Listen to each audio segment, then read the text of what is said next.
Olá, pessoal. Hoje eu estou aqui com o Marcelo Vanderlei, um grande especialista que tem experiência há mais de 15 anos nesse segmento tributário. O Marcelo já atuou nos cargos de fiscal tributário do Distrito Federal e foi auditor fiscal da Receita Federal do Brasil. Marcelo, obrigado por estar conosco hoje aqui. Eu que agradeço, Gustavo, o convite aí e a oportunidade de estar falando de um tema muito importante e relevante para, eu acho que toda a sociedade, não só para os tributaristas, mas também para os empresários aí, que não são poucos, aqueles que estão comprometidos com dívidas, muitas vezes impagáveis, e acho que a gente, de certa forma, oferece, né, conhecimento e oportunidade às pessoas resolverem, né, ou equacionar esse passivo fiscal aí. É isso aí. E eu vou continuar com o currículo dele, que não é pequeno, mas vou abordar de forma muito rápida e bem resumida aqui. O Marcelo também é especialista em direito tributário pelo IBET e coautor do livro A Prova no Processo Tributário, pela Dialética. Esse livro aqui, ó, que eu recomendo muito a leitura, porque a prova no direito tributário, no processo tributário, ele é muito importante para todos que atuam nesse segmento. Parabéns, um ótimo livro. O Marcelo também é proprietário, sócio das empresas Prime Tax e CIA Fiscal, Companhia Fiscal, que eles são especializados na recuperação de crédito tributário. Através do trabalho deles, já foram recuperados mais de 150 milhões em créditos tributários. O Marcelo também já acompanhou julgamentos da equipe do antigo Conselho de Contribuintes, que é o atual CARF, e participou ativamente de inúmeras ações de fiscalização em importantes operações da Receita Federal.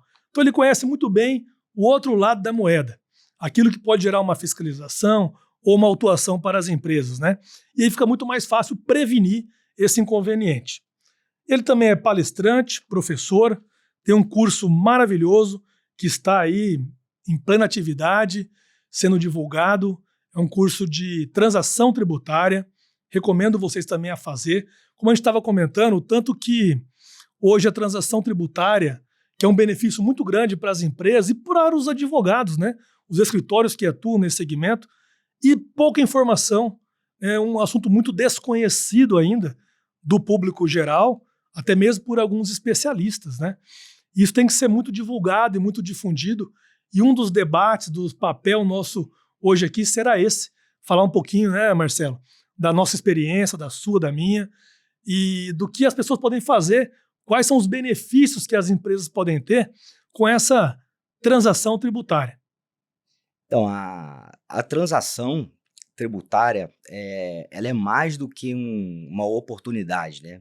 Ela, na minha visão, ela inaugura uma terceira via do direito tributário, né? Eu acho que o direito tributário ele vai se dividir antes e depois da transação tributária, porque a transação ela tem aspectos que pressupõem aí as concessões mútuas, né? Conforme está escrito aí no próprio código. Então, essa questão do direito consensual, da negociação, da possibilidade de você interagir com o seu credor, no caso, o procurador da Fazenda Nacional, estabelecer o meio termo, apresentar a realidade da sua empresa, era uma coisa que até pouco tempo atrás era impensável, né? Haja vista que o fiscal, o agente público, ele está vinculado, né, por força de lei a tudo aquilo que os atos normativos, enfim, prescrevem. Então, a transação ela abre uma terceira via de solução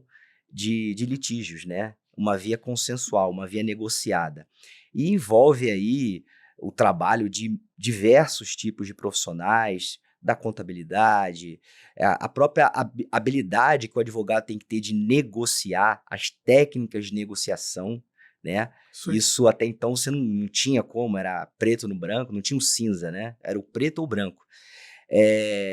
A questão do prejuízo fiscal, você se entender de precatórios, os Exato. direitos creditórios, enfim. Então, é um tema, né, na realidade, que tem uma capilaridade muito grande, porque atinge aí uma série de outras áreas que não somente a área do direito. Então, isso vai Sim. mexer com certeza aí com o mercado e já está fazendo isso, né? Já. Você tocou num ponto muito importante que eu sempre... E aí fica a dica aí para, principalmente aqueles que são novos, né, atuando nesse segmento, e também aqueles que pretendem abrir essa nova área na sua empresa ou no seu escritório, como os advogados têm dificuldade de vender, né, de explicar de forma fácil para os clientes. Sim. É uma dificuldade, parece que já natural, do profissional do direito. Aqueles que conseguem ter uma facilidade melhor de comunicação, uma comunicação fácil, sem muito exagero no juridiquês, eles tendem a ser mais bem-sucedidos nos seus negócios. A gente observa isso na prática, né? E eu acredito também que esse acordo paulista, a transação tributária, vai trazer isso muito agora latente, né, de cada profissional. Aquele que tem uma desenvoltura maior, aquele que consegue expor mais os direitos e as vantagens de cada legislação, ele vai conseguir ter êxito e vai alcançar um maior número de clientes. Eu falo isso porque ontem mesmo a gente estava aqui na empresa, né? E você vê, a gente difunde essa matéria, né? Escrevemos sobre isso toda hora, como você e tal. E uma colega advogada e não sabia a forma que dava para utilizar os precatórios na transação tributária. Nós vamos falar daqui um pouco em mais detalhes sobre isso, mas o cliente pode ter um duplo benefício, é uma dupla redução. Ele vai ter o primeiro desconto, que a própria legislação permite, conforme o grau de recuperabilidade da empresa, e depois, com o parcelamento dele ativado, ele ainda pode se utilizar ou de créditos tributários, até crédito rural tributário, ou então de precatórios, né? Então ele tem uma dupla redução no mesmo ambiente tributário. Realmente é uma terceira via, como você falou. Eu costumo dizer que o prestador de serviço, ele vende credibilidade. Esse é o produto, né? O que está por trás da credibilidade aí depende. Pode ser uma prestação de um serviço jurídico, uma assessoria, um contencioso, o que é que seja.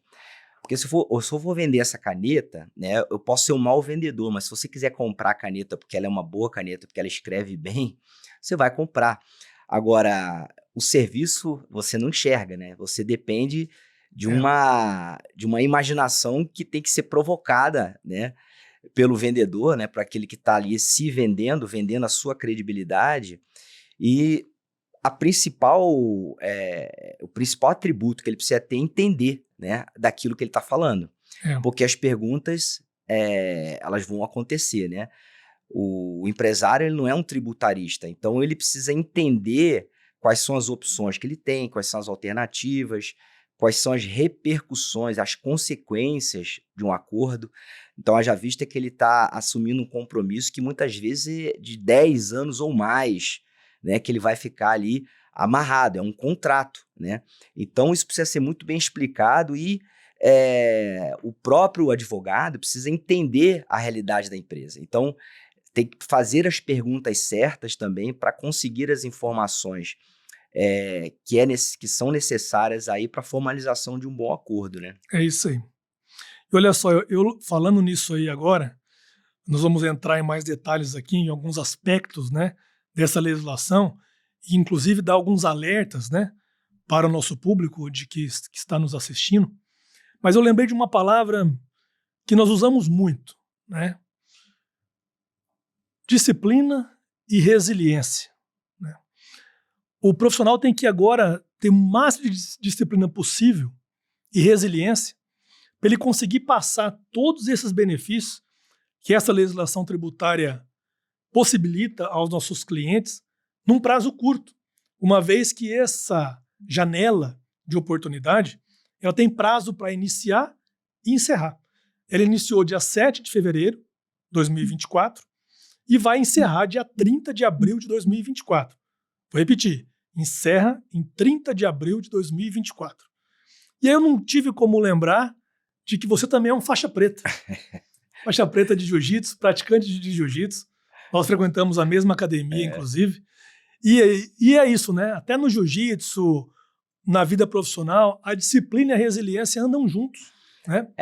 Eu sou apaixonado, né, pelo jiu-jitsu, por artes marciais. Além disso, fui militar também, né? Para quem não conhece, eu fui estudei no Colégio Naval, Escola Naval, fui até capitão-tenente, né? Então passei quase 13 anos nas Forças Armadas, e as artes marciais também complementaram muito essa questão da disciplina. E o próprio concurso público, né, que exige de você uma disciplina para você poder estudar, né, no longo prazo, Isso aí. persistir aquilo ali.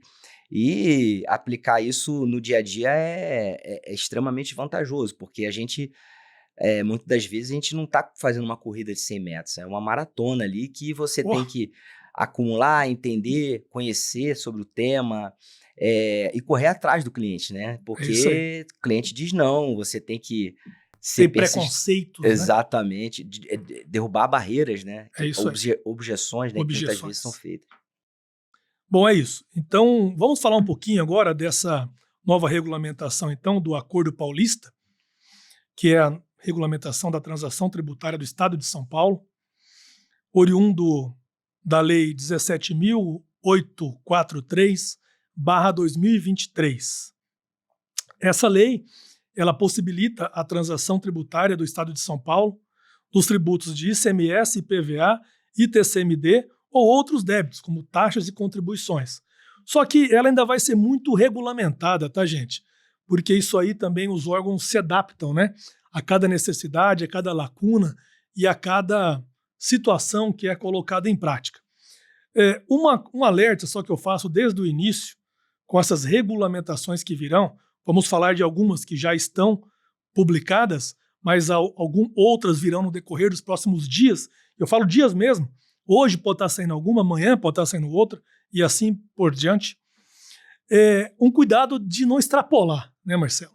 Porque nós conhecemos o arcabouço legal, né? A legislação, vou resumir aqui, sem entrar em muito detalhe técnico, mas ela estabelece limites, máximos e mínimos, para a regulamentação. E eu falo isso porque é comum a gente ver na legislação tributária essas regulamentações extrapolarem esses limites, mínimos e máximos. Ou seja, incluir o que não estava na lei ou retirar o que estava na lei. E aí, isso vai gerar o quê? Mais um acúmulo de ações judiciais nos nossos tribunais. O tal da judicialização. Então, para evitar isso, fica aqui o nosso alerta desde o início para aqueles que vão fazer essas regulamentações conjuntas, como a Receita Federal, como a Secretaria da Fazenda e como as Procuradorias de Estado, no nosso caso aqui a PGE de São Paulo, tomar esse cuidado para ficar dentro desses limites, porque senão, obviamente, os profissionais da área como nós, tributaristas, advogados, vamos judicializar a matéria que extrapolar esses limites colocados, inclusive, pela legislação, né? Os advogados estão atentos a isso, porque realmente é um benefício que nós não vamos deixar passar, nós vamos tentar aplicar o máximo possível para nossos clientes, né? Então, falando um pouquinho dessa forma que a transação tributária e que o Acordo Paulista estipula, como regra geral é assim: as empresas poderão fazer o seu parcelamento da sua dívida com o Estado de São Paulo em até 120 parcelas e com vários descontos do seu passivo nos juros e multas, desde que esses descontos não ultrapassam o valor principal da dívida. Já para empresas do Simples Nacional, empresas de pequeno porte, pessoas físicas e empresas em recuperação judicial, esse parcelamento pode se estender até em 145 parcelas. E aí sim ele vai ter um grande benefício tributário. Depois disso ainda aplicado, dessas reduções que eu me referi e dos referidos parcelamentos, o contribuinte pode utilizar de mais uma redução, de mais um benefício tributário, que é a utilização de precatórios, que é um ponto-chave, acredito, é uma grande inovação, né, nessa legislação de transação do Acordo Paulista, que vem possibilitar a utilização dos precatórios para mais uma redução tributária. E aí, também, se não tiver precatório ou se não for usar, ele pode usar créditos tributários administrativos dele ou adquiridos de terceiros. A mesma coisa com precatórios. Pode ser precatório dele ou de terceiros, né? Aqui eu faço uma pausa para que o Marcelo faça algum comentário pertinente sobre isso, para depois nós avançarmos nos outros detalhes que tem na legislação. Assim, propósito da transação é reduzir a litigiosidade, tá? Isso aí. O Brasil, ele é o país que no mundo tem o maior contencioso tributário, tá?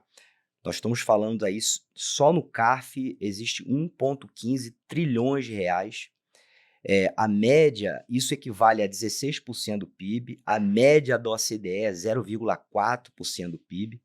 Então, o grau de litigiosidade é o sintoma, né, de uma doença que tem a ver com a regulamentação que os órgãos de fiscalização, Receita Federal, Secretaria de Fazenda fazem, que frequentemente extrapola os limites da lei, né? Eu costumo dizer que se a lei falar que para você ter um determinado benefício fiscal você precisa ter um cachorro, a Receita vai dizer que é um poodle rosa de 3 patas e língua azul. Vai restringir, né? E são inúmeros casos aí que a gente percebe isso. Então você teve a ação normativa do CRED, PIS e COFINS foi julgada ilegal. Diversos atos normativos da Receita vêm sendo constantemente anulados, né, cancelados aí pelo próprio Poder Judiciário e por razões óbvias, né? Por haver uma pretensão de legislar em cima de uma coisa que não há competência para isso.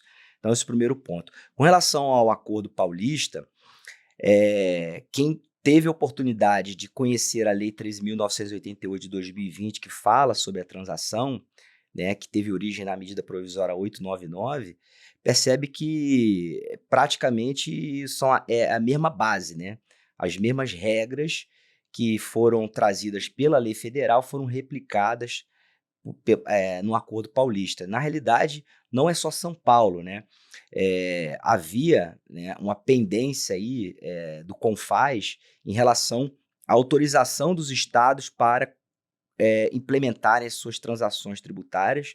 Isso foi resolvido. Então, a partir do momento que o CONFAZ, que é o Conselho Fazendário, onde estão reunidos lá todos os secretários de Fazenda dos 26 estados e o Distrito Federal, ele precisa consentir, né? Isso é um dispositivo constitucional na questão da transação e outros benefícios fiscais. E já houve, né, esse consentimento. Então, as transações estaduais começou por São Paulo, mas elas vão ser replicadas pelo Brasil.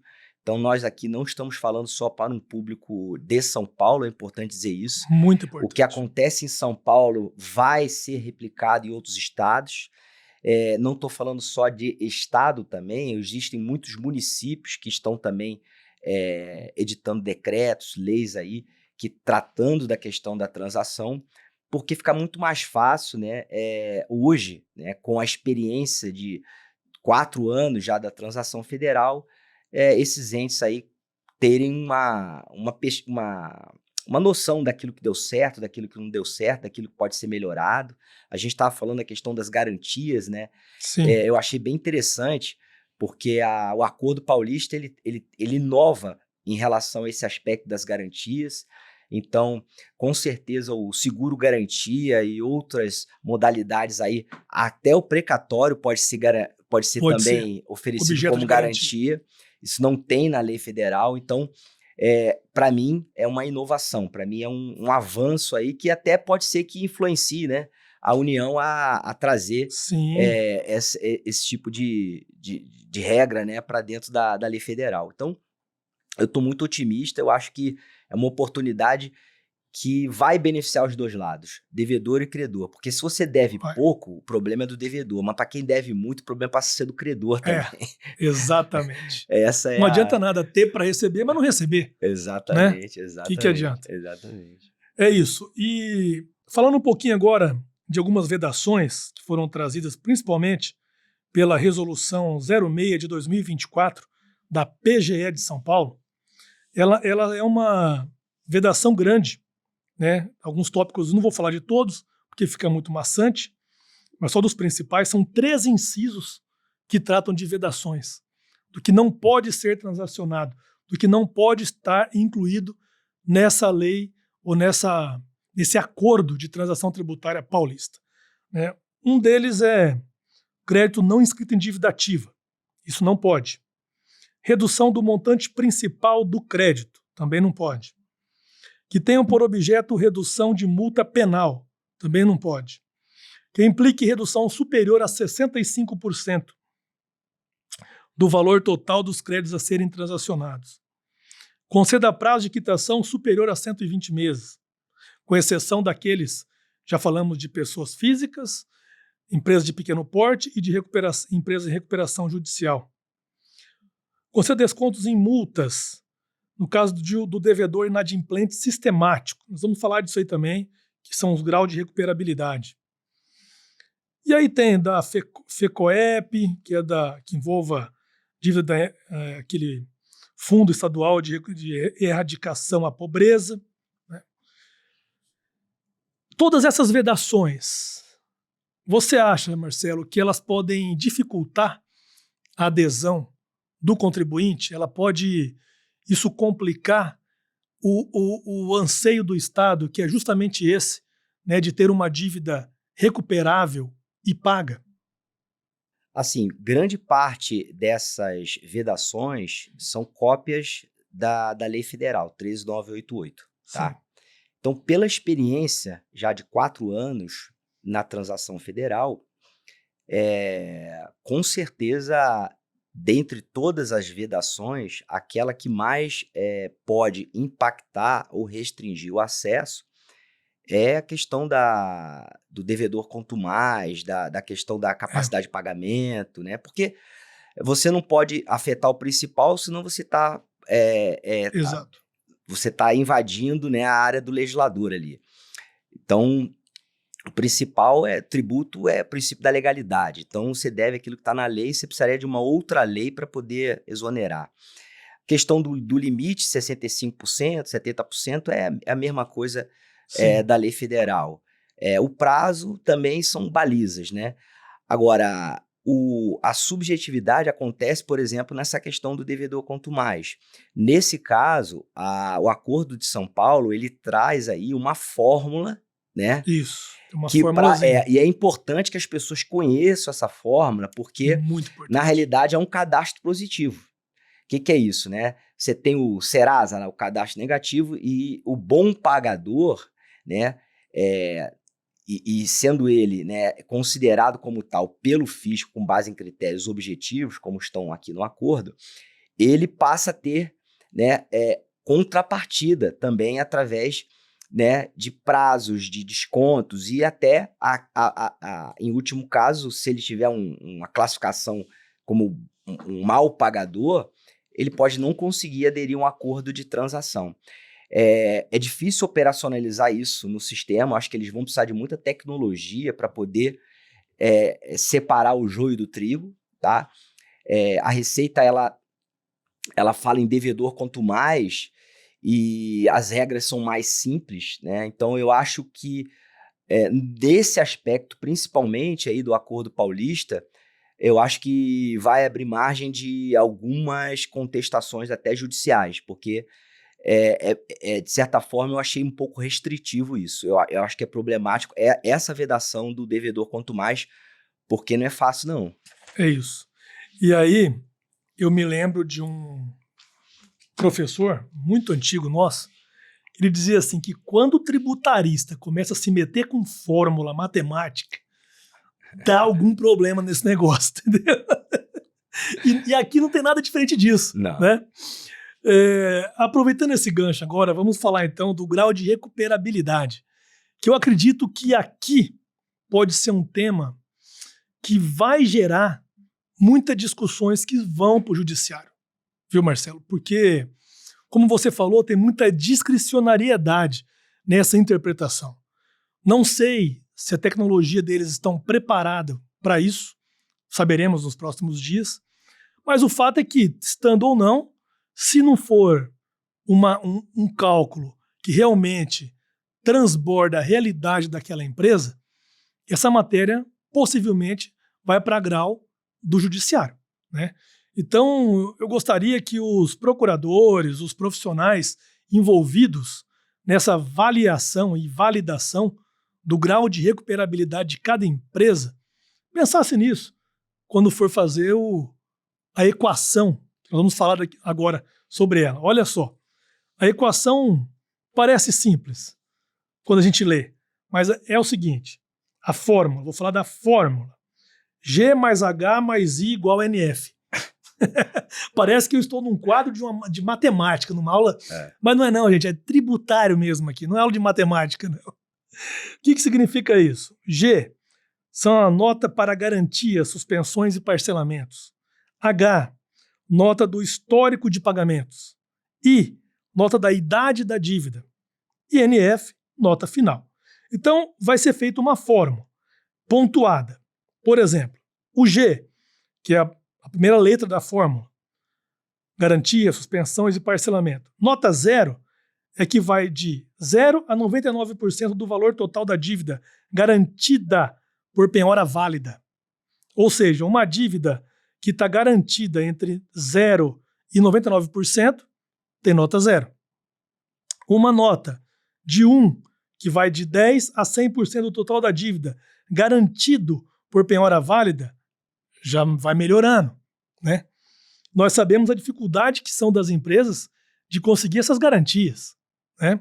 Porque a gente sabe o tanto que aumenta uma dívida do valor principal que ela é, desde quando é devida, o que ela se torna hoje com juros, multas e etc. Então, geralmente aumenta em 3 vezes ou mais o valor da dívida, né? Dificultando assim até mesmo a garantia desse montante, pelo tamanho expressivo que se torna essa dívida. Bom, a outra letra da fórmula é H, o histórico de pagamento, que vai também do bom pagador e do mau pagador. Você vê que a distância entre um e outro é longe, né? Então vai precisar de uma análise muito detalhista mesmo, tanto daqueles profissionais, dos órgãos públicos que vão dar esta nota e dos advogados ou especialistas que vão acompanhar essa medição. A outra letra é a idade da dívida. Então, dívida mais antiga, nota 0. Entre 10% e 100% da inscrita nos últimos 5 anos, a nota é 1. Olha só como que vai ficando confuso isso na cabeça do empresário, né? Então, mas o fato é que essa é a regulamentação, nós temos que acatar e procurar fazer da melhor forma possível para que o nosso cliente tenha o benefício, né? Só para vocês terem uma ideia de algumas divergências que isso pode gerar, então, e aí nós vamos ter 3 graus de recuperabilidade de uma dívida tributária. O primeiro grau é aquele que é irrecuperável, que esse seria o melhor cenário para o empresário, que ele vai ter mais benefício tributário. O outro grau é difícil recuperação. E o outro grau é de dívidas recuperáveis. E cada uma vai ter as suas concessões e a sua classificação. Nós montamos um estudo, um caso clássico aqui, que eu não vou ficar lendo, porque eu queria debater um pouquinho com você isso, a gente falar de forma mais prática, o que isso implica, né, na concessão desse benefício para cada contribuinte. Bem, o núcleo da transação é exatamente essa mensuração do grau de recuperabilidade, tá? O critério federal é uma fórmula que tem sido muito criticada, não só sob o ponto de vista da sua lógica, né, mas também sob o ponto de vista da sua transparência. Então, a própria portaria 1241 de dezembro agora, ela determina que a Receita Federal abra, né, dê maior transparência aos critérios que são utilizados para aferir esse grau de recuperabilidade. E São Paulo estabeleceu a sua própria fórmula, até porque o ICMS é um tributo direto, são características diferentes. Eu achei bem mais inteligente, tá, a fórmula de São Paulo, apesar de ser mais restritiva sob alguns aspectos, né? São Paulo valoriza muito o histórico do contribuinte, né? Qual é a história desse contribuinte? Eu acho que o maior desafio para o Estado é definir um critério, porque existe o princípio da impessoalidade, né, da legalidade, e não dá para fugir disso, é um princípio constitucional. Só que, por outro lado, a transação, ela deu certo exatamente porque ela trata os iguais de maneira igual e os desiguais de maneira desigual, né? O que eu quero dizer com isso? O refis, por exemplo, que foi uma prática do governo do PT durante 10 anos, praticamente teve um refis por ano, ele teve uma renúncia fiscal de quase 180 bilhões de reais e um efeito caixa muito pouco significativo, uma vez que a expectativa do refis gerava uma inadimplência, as pessoas deixavam de pagar para poder aderir ao refis. Então, o refis ele acabou beneficiando os maus pagadores. Foi. Né? A transação ela é diferente, ela leva em consideração a situação individual daquele contribuinte, mas o critério utilizado pelo Estado para poder fazer essa diferenciação e essa mensuração, ele é um critério que deve ser objetivo. Mas ainda assim, há, com certeza, um certo grau de discricionalidade dos procuradores que têm, né, por autorização legal, a liberdade de rever essa capacidade de pagamento, esse grau de recuperabilidade, ao analisar, ao levar em consideração documentos que são trazidos pelo próprio contribuinte. Daí a importância da participação do profissional. E eu falo do profissional, não somente profissional do direito, mas é fundamental a ajuda do contador. Né? Isso aí. Por quê? Porque você não consegue convencer, né, o poder público de que você merece um desconto porque você está numa situação financeira, né, temporária difícil, sem apresentar elementos de prova, né? Daí a importância da prova que sensibilizem, que deem pouca margem aí de discricionalidade, vamos dizer aí, para o procurador. Né? Eu tive uma experiência muito positiva em relação a esse pedido de revisão de capacidade de pagamento. Nós iniciamos uma negociação logo em 2020, final de 2020 para 2021, foi logo no início da transação, com a Procuradoria de um débito de 211 milhões de reais. E nas palavras da procuradora, né, ela dizia o seguinte, olha, o rating, que é a capacidade de pagamento, ele é A porque não tem A mais, né? Porque se tivesse A mais, ele era A mais. A consequência prática disso era que a empresa não teria condição, né, de arcar com o compromisso da transação sem os descontos, né? Isso não cabia no fluxo de caixa da empresa e nós tivemos que apresentar provas, né?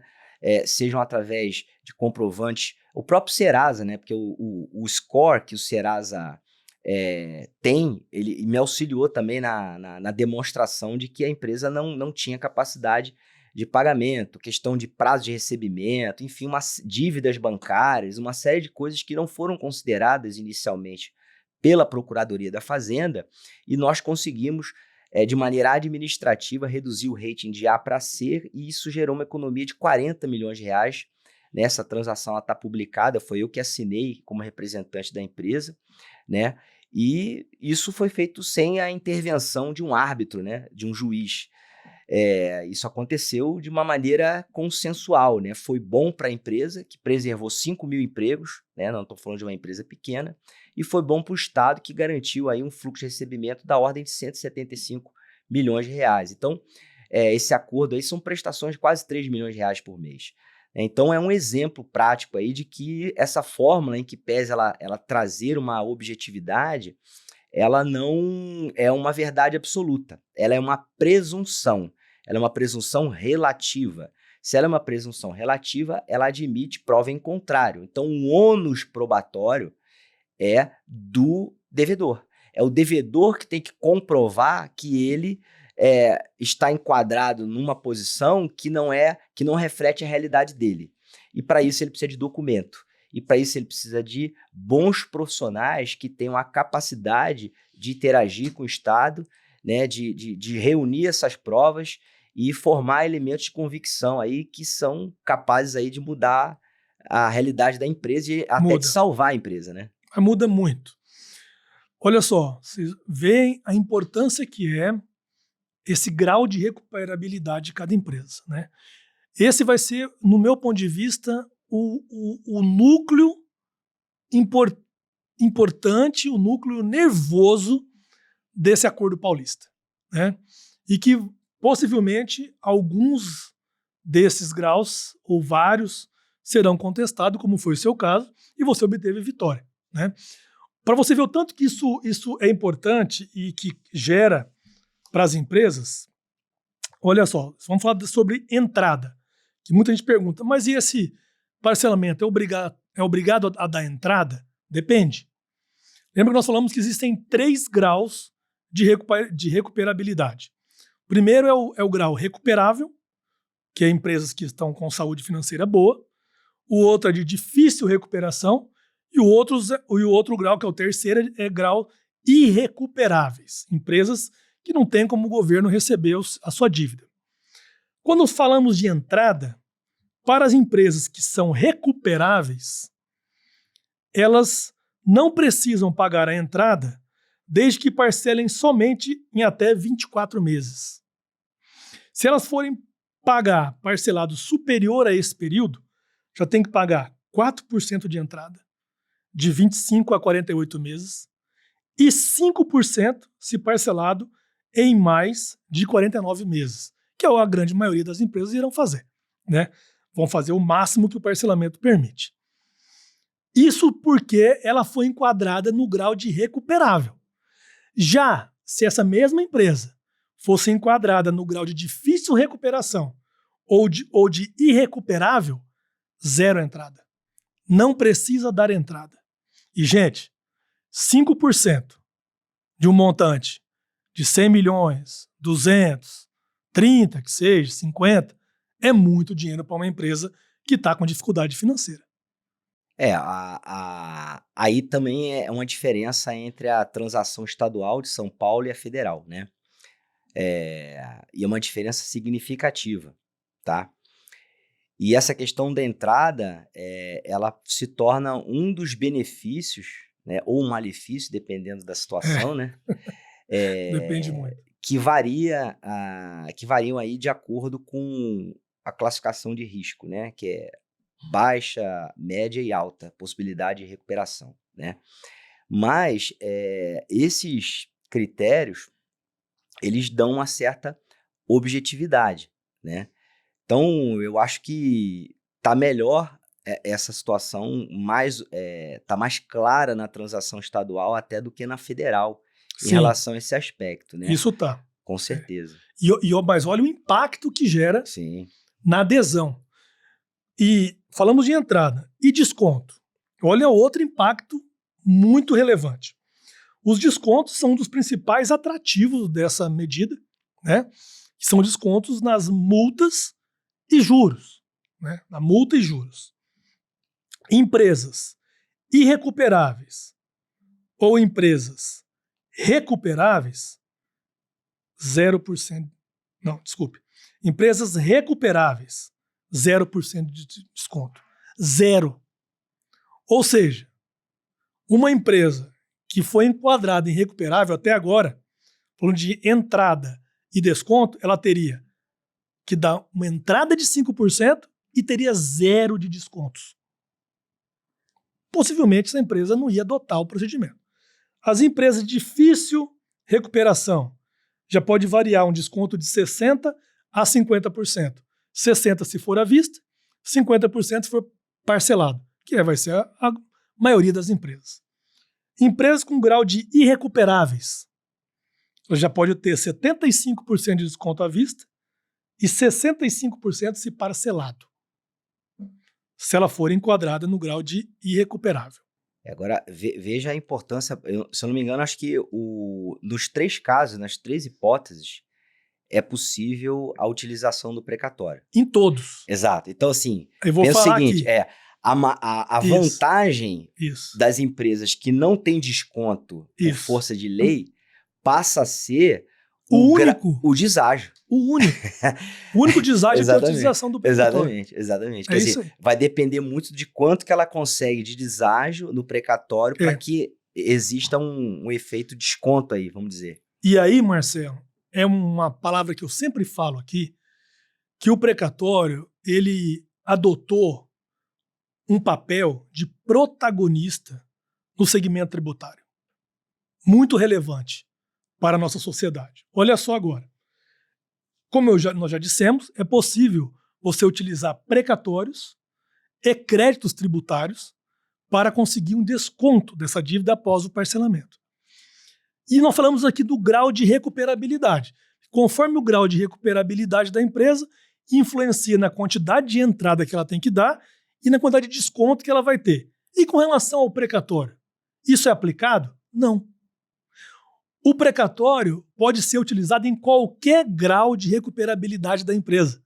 Seja ela recuperável, seja ela de difícil recuperação ou de irrecuperável. Em qualquer dos 3 enquadramentos, em qualquer dos 3 graus de recuperabilidade, é possível utilizar precatórios para a redução do passivo, bem como créditos tributários. Eu queria até É um grande benefício. Com certeza. E assim, inovação também, exato. como você falou. Agora a gente tem que lembrar que o precatório, ele muitas vezes é consequência de uma ilegalidade cometida pelo Estado. Isso. Não Ou pode seja, esquecer disso. exato. O que é o precatório? O que é o né? precatório? De onde que surgiu isso? É o Estado sendo obrigado a reparar um dano causado por ele, né? Para alguém. Para alguém. Causou né? dano a alguém. Então, algum agente público, alguém ali, alguma legislação que eventualmente seja declarada inconstitucional ou ilegal, e que porventura retroagiu, aquilo permite a pessoa física ou jurídica que esteja litigando, né, discutindo com o Estado, que seja credora do Estado, e o título executivo é essa decisão judicial chamada de precatório. Então, o sistema tributário é tão louco, né, que assim, as empresas elas devem, porque elas interpretam muitas das vezes uma lei diferentemente do Estado, né? Porque há um conflito às vezes de entendimento, de interpretação, ok? Ou até dificuldade de pagamento, inadimplência, né? Mas por outro lado, essa mesma empresa ou uma outra empresa que porventura tem um precatório vai ceder, vai vender esse precatório para a empresa que estiver fazendo a transação, ela está na outra ponta. Ela virou credora do Estado por conta de uma cobrança excessiva, né? Ou de um dano, ou de alguma situação. Né? Então, esse encontro de contas ele é mais do que necessário e justo. Ninguém está fazendo favor para ninguém. Para ninguém. Precatório não é papel de pão. Precatório é dinheiro. Né? Dinheiro. Um novo dinheiro. É um novo dinheiro. É que no passado, principalmente na questão federal, tinha muita... havia, né, uma tentativa que muitas vezes não dava certo de compensar precatório, né? Isso. Porque carecia de uma regulamentação. Isso aí. Né? Então, o encontro dependia de uma ação judicial. Dependia de uma ação judicial, né? Exatamente. E hoje o cenário mudou. E vai permitir, né, que as pessoas recebam, né?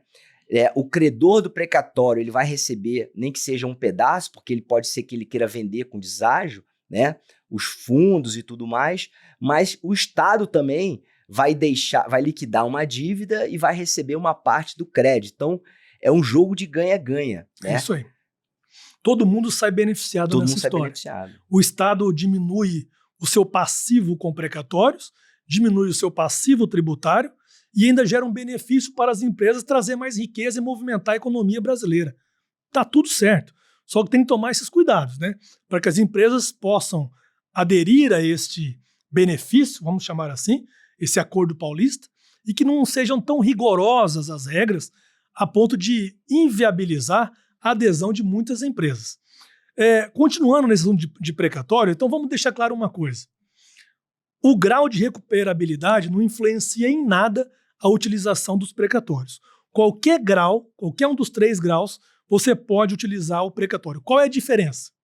Que no grau de empresas que foram enquadradas com o grau de empresas recuperáveis, o único desconto que ele vai ter é com a utilização do precatório. Porque ele vai ter que pagar uma entrada, ele não vai ter desconto nenhum de juros, nem de multa, e ainda, só que ele pode usar o precatório. E aí, como ele compra o precatório sempre com deságio, isso é importante falar, ele vai ter uma economia e uma redução nessa hora da aquisição do precatório. Se ele não tiver o seu próprio precatório, ele pode usar o seu próprio precatório ou utilizar de terceiros para essa finalidade. E aí, Gustavo, um parênteses, né? A importância que o advogado precisa ter para analisar um precatório, tá? Porque é o advogado que vai fazer a transação que provavelmente será responsável por analisar a compra de um precatório. Isso. Então, é igual comprar um imóvel. É isso. Você tem que ter as certidões, você tem que ter, né, o nada consta. Tem que fazer a due diligence. Due diligence. Completa. Então assim, é importante e eu acho, assim, muito louvável aí a tua iniciativa, né, de compartilhar conhecimento, né, porque você é um especialista nessa análise precatória aí, né? Obrigado. Você trouxe, parece que de 60 dias para 24 horas, né? Análise precatória aí. Então, isso mesmo. Fez toda a diferença. Então, essa expertise, ela precisa de alguma maneira chegar lá na ponta, né? Para aqueles advogados que estão aí em outras regiões, que estão longe dos grandes centros, que possam, né, oferecer um serviço de qualidade. Porque você imagina uma pessoa que já está devendo, ela vai na opinião do advogado, compra um precatório, né? Aí apresenta esse precatório na transação, a procuradoria diz que não serve. Reprova. Né? Reprova o precatório. Então, pronto. Aí a culpa é do precatório. Aí a pessoa já estava né, com um problema, agora ela está com 2 problemas, né? Né? Exatamente. Então, assim, é uma responsabilidade muito grande, tá? Então, eu acho que é uma cirurgia no cérebro a transação. É verdade. Porque você assina um acordo de 10 anos que se um mau acordo quebra a empresa. Quebra a empresa. Concordo demais. Exatamente. Então, nós temos que estudar, tem que conhecer. A oportunidade existe? A oportunidade existe. Isso aí. Né? O dinheiro está na mesa? O dinheiro está na mesa. Agora, para chegar lá, tem que se submeter ao processo, tem que entender, tem que estudar. E não dá para oferecer qualquer coisa, não. Os honorários, eles são consequências de um serviço que tem que ser prestado com qualidade. Exato. Tocou num assunto muito importante que eu sempre falo aqui. Tem que fazer com um especialista, né, Marcelo? Que sabe o que está fazendo. Porque eu até no livro que eu escrevi, que chama Precatório na Prática, agora vai sair a atualização dele, a 2ª edição, a gente está ampliando esse livro, e vou lançar mais 3 livros esse ano ainda. Então, um dos capítulos meu chama assim, a culpa não é do precatório. É sério isso. Sabe por quê? Porque eu vejo muitas pessoas frustradas na aquisição de um precatório e delegam a culpa ao precatório, e não é. A culpa foi daquela diligência mal feita ou do profissional que resolveu adquirir o precatório de forma inidônea. Né? Como você bem disse, o precatório tem que ser adquirido igual você adquire um imóvel. Ou seja, se você vai comprar uma casa, você vai comprar um veículo, você assina qualquer documento lá antes de ver se a casa tem alguma penhora, se a casa tem alguma dívida tributária, né? Se aquele imóvel tem alguma restrição municipal. Ninguém compra um imóvel sem verificar a documentação. O precatório é a mesma coisa. Quem foi o lunático que imaginou que você poderia adquirir um precatório sem fazer uma análise prévia? Isso nós chamamos aqui de due diligence, a famosa DD. Isso é obrigatório, tem que ser feito em todas as aquisições de precatórios. Né? Eu costumo comparar também o precatório com uma Ferrari, porque ele é uma Ferrari, na mão de quem sabe usar. Se você pega uma Ferrari, Marcelo, coloca ela para andar na Castelo Branco, ou na Ayrton Senna, ou Interlagos, ela vai voar, não vai? Vai ser um dos melhores carros do planeta para quem gosta de velocidade. Agora, pega uma Ferrari, manda ela ir para um sítio, num dia de chuva, com um monte de saco de milho atrás dela, no banco de trás, vai dar certo? Você vai atolar no caminho, você não vai talvez chegar, vai quebrar tudo, vai pegar fogo. E aí passa um trator do seu lado dando risada e vai embora. Ou uma caminhonetona velha e vai embora. Porque é a mesma coisa, você pegar o precatório e colocar ele numa estrada ruim, ele não vai dar certo. Agora, você pega um precatório, coloca ela numa estrada devida, num caminho correto, dentro de uma utilização adequada. É um dos melhores produtos que tem para se trabalhar hoje. Então a culpa não é do precatório. A culpa é de quem atua com o precatório. Né? Eu trabalhei. Esse livro aqui, eu escrevi a respeito, a história, né? Tem a ver exatamente com essa questão dos precatórios, por incrível que pareça. Vou contar um pouco da história. Sim. Eu trabalhei na Receita, né, como fiscal, sempre na auditoria, e eu pegava muita fiscalização de compensação fraudulenta. Né? Olha aí. E aí, quando eu fiz a minha especialização em tributário pelo IBET, eu resolvi escrever sobre fraude, tá? A questão, porque o fiscal, ele dizia que tinha fraude porque ele achava, mas ele não provava para o processo. Então, a prova, ela precisa ser produzida. Então, para você dizer que tem uma fraude e para você dizer que alguém deve uma multa qualificada de 150% e tudo mais, no caso estadual pode chegar até 200%, até mais. Você precisa produzir provas. E quais são as provas que você precisa produzir para você atribuir, né, uma conduta fraudulenta para alguém? Eu escrevi sobre isso. E aí eu juntei com a questão da compensação nesse livro aqui. Então, compensações fraudulentas. Então, o livro é resultado de um grupo de estudo na Fundação Getúlio Vargas, no Centro de Cidadania Fiscal e Núcleo de Estudos Fiscais. Excelente. Que é lá que saiu a primeira versão, né? Eu acho que a versão da reforma tributária, a grande parte foi feita lá. Sim. Na EGV, né? Pela equipe de lá, o Nelson Barbosa, tem até o advogado Bernardo Api, o professor Eurico e tudo mais. Então, eu passei 2 anos estudando compensações fraudulentas, casos reais de empresas que compraram crédito da Eletrobras, empréstimo compulsório, precatório que não existia. E eu ficava imaginando a situação daquele empresário que ele era considerado um fraudador, porque ele tentou, né, ludibriar o fisco apresentando um crédito que não existe ou que não é permitido, né, ser utilizado para aquela situação, e se via muitas vezes envolvido numa questão penal. E, na realidade, ele comprou esse papel de alguém recebeu alguma coisa por aquilo, né? Ele pagou por aquilo ali. Então, é o pior dos mundos. Então, eu acho que, por muito tempo, essa palavra precatório virou palavrão no mercado tributário, porque, né, não era o problema do precatório, eram os maus precatórios, como tem bons imóveis para comprar e imóveis ruins. Você pode entrar num imóvel que está rachado no meio e vai cair. Exato. Que está enrolado na justiça. Então, ninguém queria ouvir falar de precatório. Você falava, eu tenho um crédito aqui, a pessoa falava assim, precatório eu não quero, né? Isso aí. Eu acho que a gente tem que fazer uma conscientização, né? Nós que estamos aqui no mercado, das pessoas que devem olhar para o precatório de uma outra forma, da mesma forma que olham para um imóvel, para um investimento. Precatório é um ativo. Perfeito. Né? E existem fundos, né? Então, se fosse ruim, banco não comprava. É isso, eu falo muito. Exatamente. Então, temos que parar, quebrar um pouco essa cultura, né, do preconceito contra o precatório, e eu acho que a transação ela está mudando isso. Né? Uma das grandes mudanças aí da transação tem sido alterar esse entendimento aí. Com certeza. Marcelo, e infelizmente muitos vão ficar de fora desse grande benefício simplesmente por preconceito.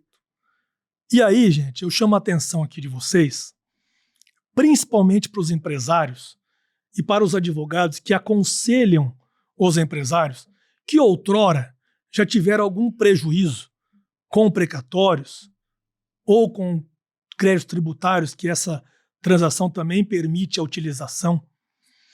Você está perdendo uma grande oportunidade na sua vida por simples preconceito. Agora, se você já teve um prejuízo no passado com precatórios, como nós falamos aqui, a culpa não é do precatório. A culpa é daquele meliante que atuou, infelizmente, na aquisição do precatório. E aí, talvez a tua escolha não foi a mais adequada do profissional onde você adquiriu esse precatório, né? O alerta que eu faço é que bancos e fundos de investimentos estão ganhando bilhões e bilhões de reais todos os meses, não é ao ano, aos meses, só com investimento em precatórios. Empresas que abrem o seu campo de visão, que tira essa palavra preconceito da mesa e abre para uma cultura maior de entendimento, estão tendo uma redução do seu passivo de até 50%. Agora, se você, que está aí me escutando, prefere pagar o dobro da sua dívida, simplesmente porque não quer ouvir falar de precatórios, aí nós não temos o que fazer com essa pessoa. Então você vai acabar pagando o dobro do que você deve, só porque você não quer entender um pouco mais a fundo e admitir que aquele primeiro outrora prejuízo que você teve não foi culpa do precatório, mas sim da forma que foi conduzida a negociação e aquisição daquele precatório. O precatório hoje é o novo dinheiro, gente. O precatório hoje movimenta a economia nacional. Ele é protagonista no cenário tributário. Em Brasília só se fala de precatório. Em São Paulo, Rio de Janeiro, que são o eixo, só se fala em precatório. Em toda reunião que nós vamos, em toda reunião que nós participamos, o assunto de precatório vem na mesa. Por que será? Será que todo mundo está ficando louco e só você? Não. Eu acho que é hora da gente tirar a vaidade, né? Tirar um pouco a prepotência de que só a gente sabe, né? E abrir a nossa cabeça, mudar o nosso mindset. Eu sei que essa palavra é muito falada em livro de autoajuda, mas é verdade. O empresário é o ser humano mais completo que eu vejo na face da Terra. Eu falo isso. Às vezes, alguns novos advogados entram aqui na empresa, ou estagiários, ou novos profissionais, e eles vêm com muito conhecimento técnico, né? Formados por grandes universidades, até fora do Brasil, mestrado, doutorado. Eles tentam explicar muita coisa do contexto econômico para os empresários. E o primeiro treinamento que ele recebe aqui na empresa é: você não tem que explicar nada para o empresário, economicamente falando. Você tem que explicar do seu assunto tributário ou de precatório. Porque o ser humano, um dos seres humanos mais completos que existe é o empresário.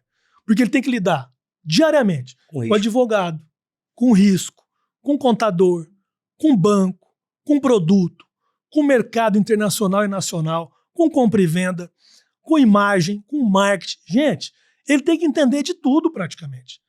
Ah, mas você contrata pessoas. Claro, aqui a gente tem uma empresa com 130 colaboradores. Eu tenho todos os setores que tem numa empresa.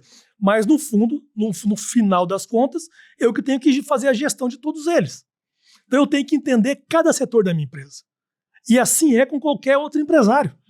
Então temos que respeitar o empresário brasileiro. Sim.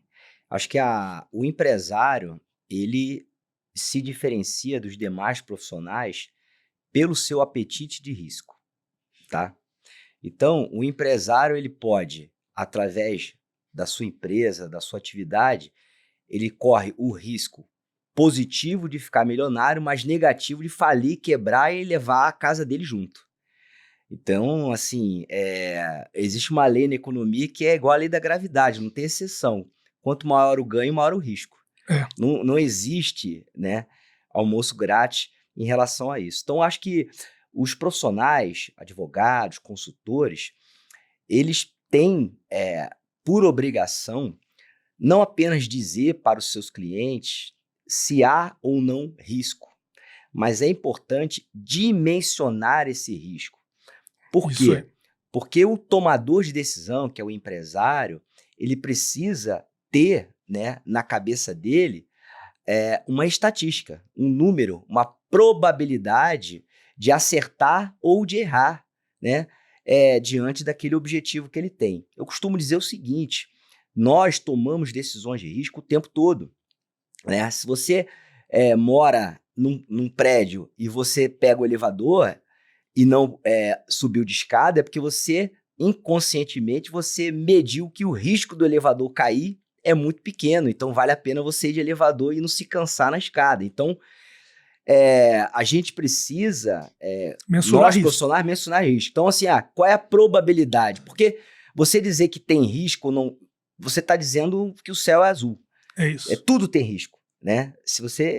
A atividade empresarial é uma atividade de risco, independentemente do país, e no Brasil muito mais, né? Exatamente. Então, a gente tem que conhecer tecnicamente para que, dando as informações corretas, aquele empresário ele tenha como tomar a decisão baseado numa mensuração do risco. Porque se o Estado, veja bem, ele classifica o risco dele receber, né, de baixa recuperação, irrecuperável, de difícil recuperação, isso é uma classificação de risco. Então, a gente também precisa atuar da mesma maneira, né? Concordo demais, Marcelo. E eu quero só repassar de novo esses benefícios para nós. Estamos indo no final já, chegando no final do nosso podcast, que foi enriquecedor, hein? Que avançamos em tantas áreas, né? Mas antes de entrar aqui para a gente já ir para a parte final, o Marcelo tocou no assunto das empresas nossas não estarem preparadas para algumas situações, né? A pandemia nos ensinou muito, né? Uma das coisas que nos mantiveram de pé na pandemia, e nós, graças a Deus, não precisamos demitir nenhum colaborador, e também avançamos em crescimento nesse período, que foi tão danoso, né, mundialmente falando, mas porque nós tínhamos reserva. Eu sempre difundi esse princípio, e os empresários que me escutaram na época e mantiveram isso, eles passaram e cresceram na crise. Porque as crises é onde aparecem as grandes oportunidades, né? E as reservas que eu recomendo é para as empresas e para os proprietários das empresas. E não é de 3 meses, não. São de 12 meses. Estilo americano mesmo. 12 meses. O cálculo é simples. Quanto você gasta no seu DRE da empresa? Tantos milhões por mês, vezes 12. Quanto você gasta na sua planilha de custos familiar? Tantos mil por mês, vezes 12. Aplique esse dinheiro e fica em paz. Porque se você cometeu algum erro que você está sujeito a cometer, nós como empresários temos que correr risco, muitas vezes, está no DNA de cada empresário isso, você tem uma retaguarda de 12 meses. Em 12 meses, você recupera qualquer empresa. Você recupera qualquer negócio. Qualquer negócio. Você vê, pandemia não durou 6 meses de colapso, né? Depois de 3 meses, alguns setores já voltaram a produzir, porque o mundo não pode parar. E agora, quem tinha 12 meses de reserva, deu risada. Comprou, teve oportunidades. Eu cheguei a comprar processos muito mais barato de colegas, de amigos, porque estavam desesperados para sobreviver. Então, é nesses momentos que eu digo, faça em reserva. Você que está aí, 12 meses, você vai conseguir. Não é impossível. Todo americano faz, você vai conseguir. Não é isso? Vamos falar agora só um pouquinho, Marcelo, de que falamos sobre o precatório que pode usar na transação. Então, a regra é, primeiro aplica os descontos, conforme o grau de recuperabilidade das empresas, depois adere ao parcelamento e depois você pode incluir o precatório. Pode incluir em 100% da dívida? Não. Tem uma restrição. Você pode incluir até 75% da dívida. Tá? Eu só queria deixar isso pontuado. E os parcelamentos vão até quantas quantidades de parcela? Já falei, mas vou repetir nesse final. Para empresas normais, PJ, pessoa jurídica de direito privado, até 120 parcelas. Para empresas pequenas, de pequeno porte, para pessoas físicas e para empresas em recuperação judicial ou em falência ou antiga concordata, essas podem serem até 145 parcelas. Agora, Marcelo, para finalizar, queria botar uma pimentinha nessa nossa conversa. Queria pedir uma opinião tua, que é um grande especialista. Eu te considero um profissional muito gabaritado para isso. No dia 9 de fevereiro, agora desse mês, foi publicado uma resolução conjunta PGFN e SFP, que é a Secretaria da Fazenda de Planejamento, número 1 de 2024. E ali ela regulamenta a utilização do precatório nesse acordo paulista. A mesma resolução, só muda o número, a de número 2, publicada no mesmo dia, na mesma data, regulamenta a utilização de créditos tributários dentro desse acordo paulista. Mas vamos nos ater de precatórios. Vou fazer só um paralelo para você justificar isso aí para nós e nos ajudar nessa interpretação. Existe uma restrição quando falamos de utilização do crédito tributário, além do que já falamos aqui. Qual é essa restrição? Nessa resolução conjunta número 2, ela restringe a utilização do crédito tributário nas parcelas, no pagamento das parcelas. Você só pode utilizar ele de uma única vez no início da adesão à transação paulista, estadual. Já na resolução número 1, que trata de precatório, não tem essa restrição. Ela é omissa nessa parte. Então, o que dá interpretação, dá entendimento? E eu vejo que é uma dúvida aí de quase todos os profissionais da área. É possível eu usar o precatório só no momento da adesão? Eu tenho que comprar 100% do valor que eu preciso em precatório à vista? Ou eu posso utilizar o precatório pagando essas 120 parcelas? Ou seja, cada mês eu vou lá e utilizo o meu precatório para pagar uma parcela dessa dívida.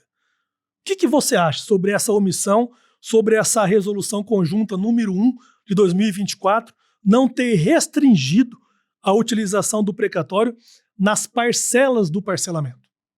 Então, acho que a gente volta para a primeira fala nossa aí em relação à característica da transação em detrimento do modelo antigo, né? Isso. Do modelo onde você tem que fazer aquilo que está permitido na lei e não aquilo que não está vedado pela lei. Né? Exato. Então, a transação ela tem um caráter consensual, né? Ela pressupõe concessões mútuas, tá?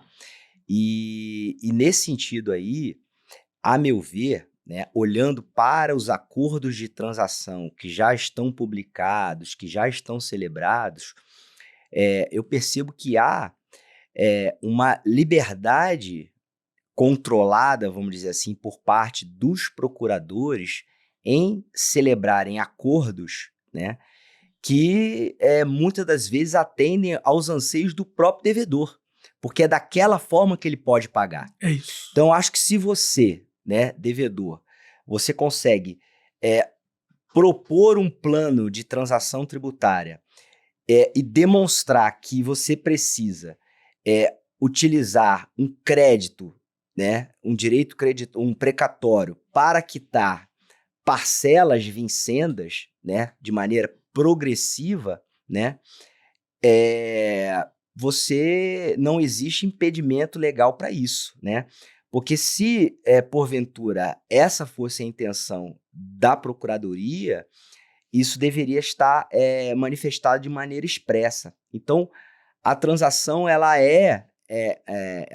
dá uma certa liberdade, né? Isso, uma discricionariedade. Mas que discricionariedade. Né, dessa interpretação. Exato. É dessa forma que eu vejo. A lei tem que ser mais benéfica. Se bem que, assim, pode ter o procurador XPTO lá que ele vai, não, eu interpreto dessa forma. Aí você vai pro judiciário. Mas vai pro judiciário porque ele tem que apontar aonde está a restrição. Exatamente. E não tem. Não tem. Porque a legislação não restringe. Ela permite. No caso da transação, principalmente. No caso que é a regra tributária. Exatamente. E tem que beneficiar o contribuinte. Sim. É um dos princípios nossos também que embasa o direito tributário. Sim. Então eu também sou dessa mesma opinião. Acredito que sim, poderá ser utilizada, até porque, Marcelo, isso vai ser um grande diferencial para aquele que pode aderir a esse procedimento. Porque, veja bem, você imagina que a finalidade dessa transação, uma das principais, com o olhar do governo, é reduzir o montante da dívida tributária e também reduzir o montante da dívida de precatórios, não é isso? Essa é a finalidade, circular dinheiro na praça, circular riqueza e aí fortalecer a nossa economia, principalmente a do estado de São Paulo. Então, se o contribuinte, que já vem com uma dificuldade financeira de pagar os seus próprios impostos, tiver que gastar 10 milhões, 20 ou até 100 milhões à vista para adquirir precatórios para conseguir esse tão sonhado desconto, vai inviabilizar. Nem um contribuinte devedor, nem um contribuinte que está passando por dificuldade financeira vai ter esse recurso para aplicar em precatórios, porque ele tem outros interesses. Ele tem que, como a gente falou, ele é um empresário, tem que aumentar a sua empresa, tem que ter caixa, tem que ter fluxo de caixa, tem a folha de pagamento, tem os impostos que ele tem que pagar, né? E o próprio parcelamento. Então, se não puder aderir dessa forma, eu acredito que muitos empresários não vão conseguir adquirir os precatórios, né? Eu acho que para aquisição. Eu acho que a grande inovação da transação é aquela, ela traz um instrumento de mercado, né? Oferta e demanda. Então, assim, É isso. se o governo não tornar as condições da transação atrativas para o devedor, É isso. essa transação não vai produzir os efeitos de arrecadação Esperado. pretendidos pelo próprio Estado. Perfeito. Esse é o ponto. Esse é o ponto. Então, esse ponto de equilíbrio, a meu ver, ele não foi atingido ainda. Ele vai ser atingido. Se a gente for olhar aqui por os editais, que são aquelas janelas de transação que são temporárias na esfera federal e na esfera estadual agora, a gente percebe que um edital, ele tem uma certa diferença do outro e, com certeza, essa calibração que é feita, né, de um edital por outro se deve ao fato de que o resultado não deu certo porque determinadas empresas ou determinados devedores não conseguiram aderir. Então, o Estado ele conhece o perfil do devedor e ele precisa atingir aquele devedor, né, que está sem condições de pagar. E para isso ele precisa ser atrativo. Então, é uma lei de mercado, né? É isso. É uma lei de mercado. Então, ou todo mundo ganha, ou todo mundo perde.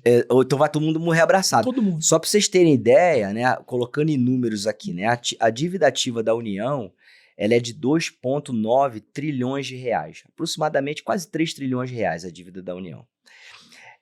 Segundo o estudo feito pelo CNJ em 2021, e eu recomendo vocês procurarem, né, um estudo sobre o contencioso tributário, que tá publicado, a ministra Regina Helena do STJ, que foi quem tocou isso daí, fantástico a estatística, fizeram um levantamento maravilhoso, e tá lá, os números estão lá.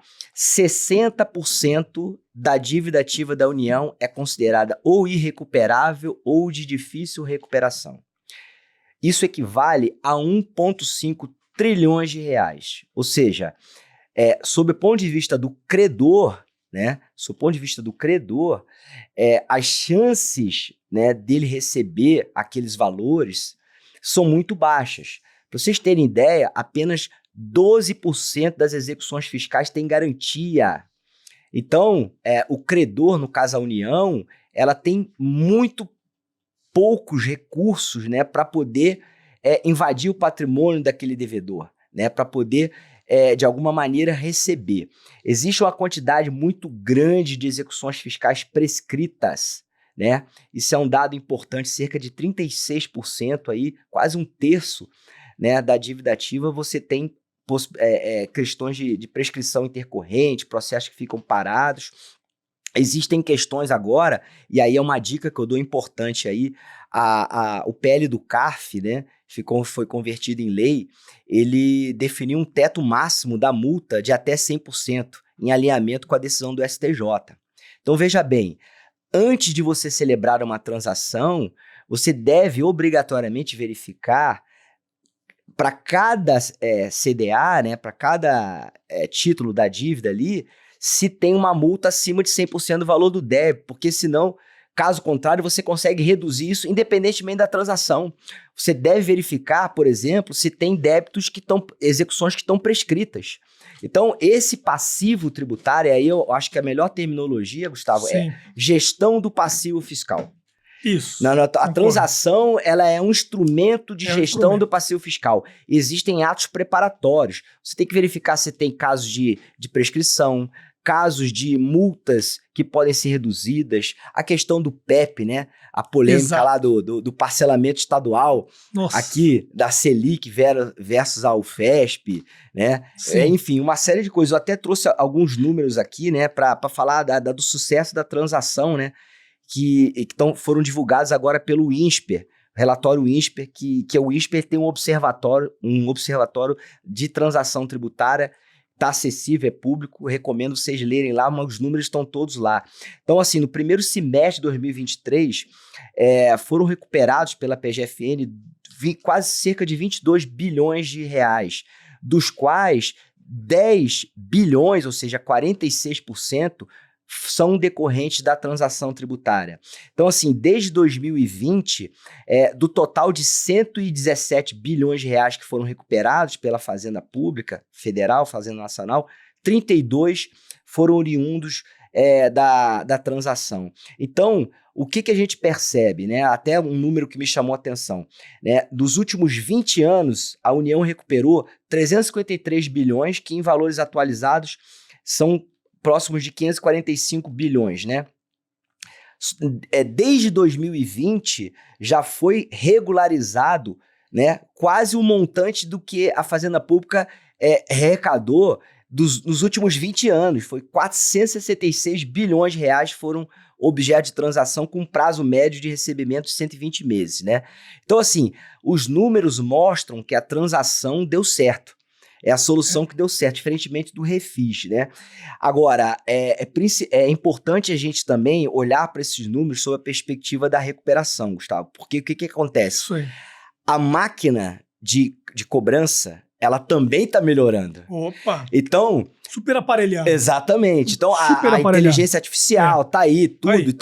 Então, assim, quem não aderir à transação, quem ficar ali no hall de devedores, vai ser muito mais facilmente alcançado, às vezes até na pessoa física, por uma desconsideração de personalidade jurídica, por uma dissolução irregular, do que vinha sendo antes. Então, o Estado está precisando de dinheiro. Né? A parte da solução do problema é a transação, mas uma outra parte também é o enrijecimento das regras de cobrança. A Fazenda Pública ela está sendo aparelhada para cobrar com mais ênfase, né? Mais próxima ali do devedor. Então, a transação ela é uma oportunidade de você sair aí da frente do trator que vai passar em cima. Com certeza. Bom, então falando um pouco desse montante de passivo, né, que nós falamos, o Estado de São Paulo também tem um número muito expressante. Ele tem mais de 7 milhões de débitos inscritos em dívida ativa e mais de 408 bilhões de reais de passivo tributário estadual. Então, é uma grande oportunidade para as empresas aproveitar essa transação tributária, né? Por isso que eu concordo demais com o teu posicionamento, que se não ocorrer aí uma flexibilidade também dos órgãos públicos envolvidos, essa grande oportunidade vai passar. E vai passar para os dois lados. Para aquele que quer economizar um pouco e fazer o seu pagamento, e para o Estado que espera uma grande arrecadação tributária. Né? E não é interesse para o Estado que as empresas quebrem, né? Porque nenhum. Uma empresa quebrada, ela deixa de recolher impostos também. Exatamente. Entendeu? Exatamente. Não, assim, parece que a gente está falando óbvio, né? Mas o óbvio acontece. Exato, porque eu vou falar da minha experiência como servidor público, tá? Sim. Na cabeça do servidor público, Gustavo, ele acha que ele vai lavrar um auto de infração hoje e vai virar uma escola pública pro filho dele na esquina da casa dele amanhã, entendeu? Que coisa. Só que assim, a Receita Federal, a fiscalização, eu tô falando de números, tá? Sim. Ela não produz arrecadação, ela produz um contencioso. Porque o percentual do que é pago de um auto de infração que eventualmente é lavrado é muito baixo. Por outro lado, o contencioso administrativo, o prazo médio de julgamento é de 8 anos. E você não precisa de advogado. Se você chegar numa repartição com papel de pão, falar assim, não concordo e protocolizar, o seu não concordo vai ser primeira instância, vai para segunda instância, né? Vai para o CARF, seja uma dívida de R$1.000 ou de 1 milhão. Mudaram recentemente o regimento do CARF para tentar segurar um pouco, né, esse prazo, diminuir esse prazo. Talvez a inteligência artificial também ajude de alguma maneira a agilizar os julgamentos, mas a verdade é que a esfera administrativa ela é mais demorada que a judicial. E durante esse período você não pode ser cobrado. O débito ele fica suspenso, ele tem a sua exigibilidade suspensa. Então, é um convite, né, à impugnação. Se você pega um prazo médio de vida de uma empresa de 5 anos e o prazo de duração médio de um contencioso administrativo de 8, né, o que o empresário está pensando? Ele falou, cara, quando o governo chegar, eu já quebrei. Eu já quebrei e já abri outra. Muitas das vezes, né? É isso aí. Então, É verdade. exatamente. Então, o governo sabe que uma grande parte desse contencioso, ele é irrecuperável, de difícil recuperação. Grande né? parte. E é aí que entra a transação, né? É isso aí. Muito bem. Bom, chegamos ao final do nosso podcast, que foi um momento muito prazeroso, muito positivo, enriquecedor. Tratamos de assuntos polêmicos, assuntos práticos do dia a dia, tratamos de assuntos relevantes a toda a sociedade brasileira, não só as empresas que estão localizadas em São Paulo, mas isso vai reverberar essas mesmas regras, possivelmente para outros estados e outros municípios. Então foi um bate-papo muito prático, muito eficiente. Falei aqui com uma grande autoridade, Obrigado. Dr. Marcelo, que tem a visão do contribuinte e também do fisco, né, porque já atuou há muito tempo dentro de repartições públicas, então conhece bem como que é o dia a dia que esse mecanismo funciona. Então a gente despede de vocês por aqui, agradeço a audiência. Só queria informar que nosso podcast haverá uma vez por semana, toda semana um novo convidado, então fique atento às nossas redes sociais, nos sigam, participe do nosso YouTube, sigam a gente lá, clique, se manifestem, curtam, porque isso dá mais visibilidade e dá mais acesso àquelas pessoas que necessitam de informação. Então faça a tua parte você também. Contamos com a sua participação, com a sua presença. Quero agradecer o tempo precioso de vocês que nos assistiram. Quero agradecer o riquíssimo tempo seu, Dr. Marcelo, de disponibilizar um tempo com a gente aqui.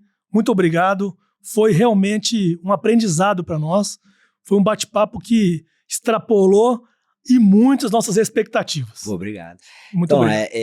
Eu que agradeço a oportunidade. Você falou em autoridade, né? E lembra assim, quando eu decidi não querer mais ser servidor público, né? Eu não decidi sair da Receita.